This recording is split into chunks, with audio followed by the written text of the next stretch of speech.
Hey guys, it's Android at Night, and today what I've got for you is a review of the CaseMate Pop for the Samsung Galaxy S2, and I have used this on and off for about 2 weeks, so I'm going to get straight into this. And you just get the case, and then you get this little card just on the back which sort of details some of the features of it. So you've got the snug mod design, the layers, and of course the kickstand.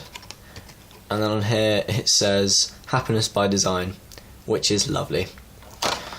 So quickly just go around the case before I put it on the device. You've got a completely covered power button, which I really like. It's slightly elevated, so it's really easy to feel, and inside again it's sort of slightly elevated onto the button.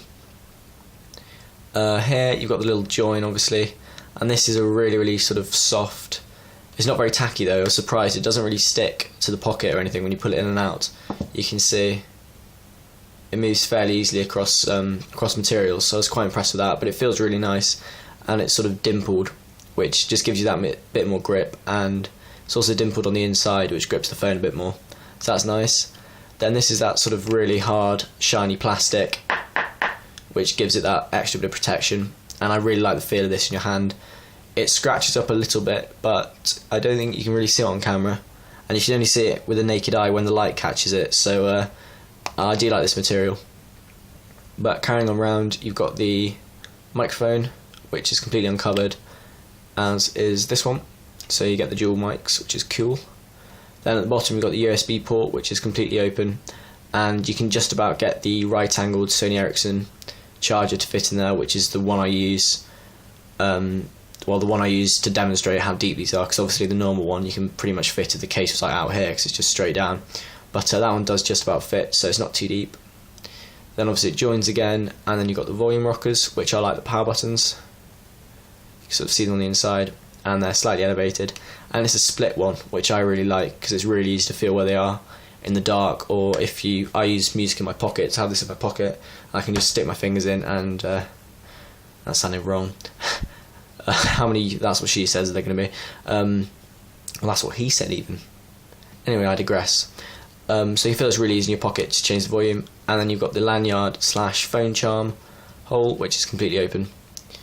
And then you've got the volume, what am I talking about? Then you've got the headphone jack, which I'll put on in a second when I put the case on it. And to put the case on, I literally just pop it in. I should be a comedian. Just chuck this in here, and you can see it fits really easily. Maybe the really thick right angle jacks might not fit, because this is quite deep, but I think most vertical loading ones should work fine.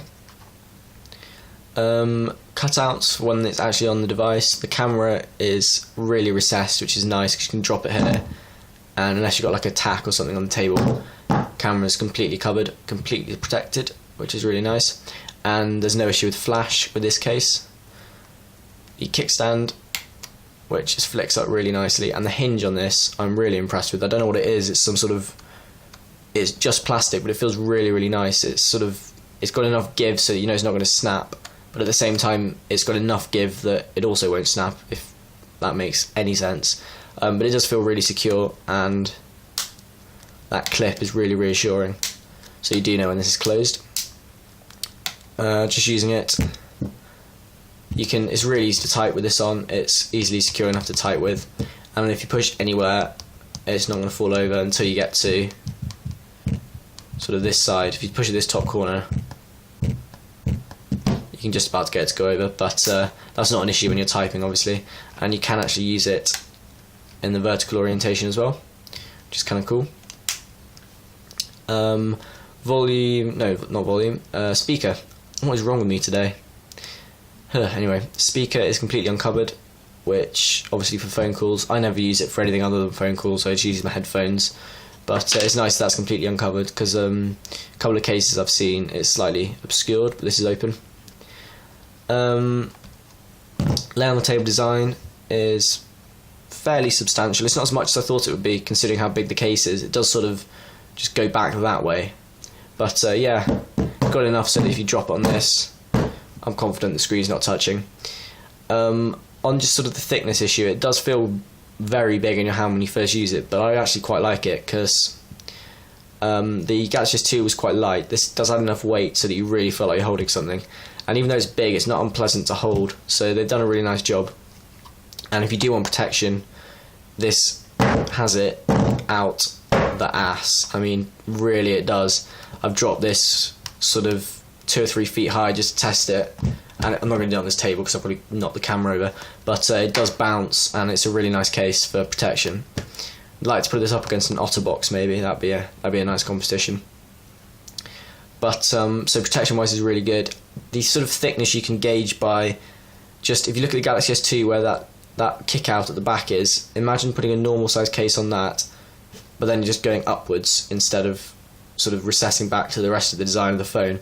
That's sort of how it feels. So it's much more square than before, but it does lay perfectly sort of horizontal, whereas obviously otherwise it's at a slight angle. But that's just an idea of how thick it is. In and out the pocket is pretty easy, as I said. I'm impressed that this doesn't grip as much as some other silicons, and this is obviously really, really slippy and really easy to get on and off. In and out the pocket. I do have an SGP glass screen shield, and any screen shield should work because this does just about come around the bezel and just covers that. So I think it looks really nice. The one issue I do have is this silicon at the front here is not as durable as I would like. It looks alright here, but if I just rub it, you can sort of see.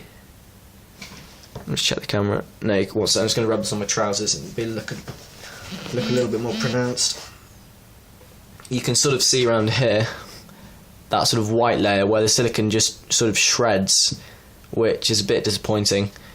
It's not a big deal because it doesn't take much off, and it's obviously going to take ages to wear this down. But for 25 quid I would have expected a slightly more durable silicon at the front. But that really is my only issue with this. Everything else I love about this case. If you don't mind adding the extra bulk, and if you do just want the protection, this case is really nice. And obviously the kickstand is a bonus because it's obviously kind of flimsy when there's no phone in it, but it's a really nice implementation of a kickstand, so I'm really impressed with that.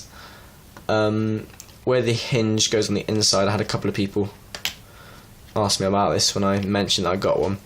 This doesn't touch the phone at all. I've tried it, I've looked at it from angles you can't really see on the camera because it goes out of focus, but you can see that it doesn't come sort of beyond this rim, so it's never actually going to touch the phone when you move it on and off, so you're not going to scratch the phone that way. So they really have thought of everything when they implemented that kickstand. You can buy this from mobilefun.com, and I'll put links to, I think there's 2 or 3 websites you can buy this from, because CaseMate.com I don't think ships to the UK, but don't quote me on that. I'll put a link to that in the description as well if you want to go check it out. They currently do them in this colour, which is pretty much just grey. It's not as dark as it shows on the camera, but it's just grey and white. They also do it in pink and grey, which looks actually kind of cool. But they sent me this one to review. But I think this is much more neutral. This is a nice one just to be able to use, and it's not too ostentatious. I've got a couple of other pretty jazzy coloured cases for that. But yeah, so big thanks to those guys for sending this out for review. And I also have, which you've probably seen in a previous video, the CaseMate jelly, which I'll either review in about 5 minutes or I'll review tomorrow. So yeah, if you've got any comments or questions or anything, just hit me up on the comments. Sounding ridiculous. Or send me a PM. You can probably tell by this review I'm not quite all here. I filmed this 2 or 3 times, and each time it just didn't really work, so I'm just going to do this one and throw it up onto YouTube. And the other thing that's annoying me at the moment is that I filmed the Wraps review, I filmed the SGP Linear Series review, and I filmed this one, and I filmed an episode of Android Games News, and they're all sitting on my hard drive, or at least this will be in 5-10 minutes, and I can't get any of them to upload. I've tried uploading the Wraps thing like 8 times, and for some reason it just keeps dying at about halfway through. I think it's currently sitting on like 600 minutes to upload, which is just ridiculous, but hopefully I can get these up, because I'm getting kind of annoyed that I've got all these ones sitting here and I can't get anything out to you guys. Yeah, anyway, I'm rambling, so hopefully this has been a good enough review for you guys. Comment if you've got any questions, and I will see you guys in the next video. Ta-da!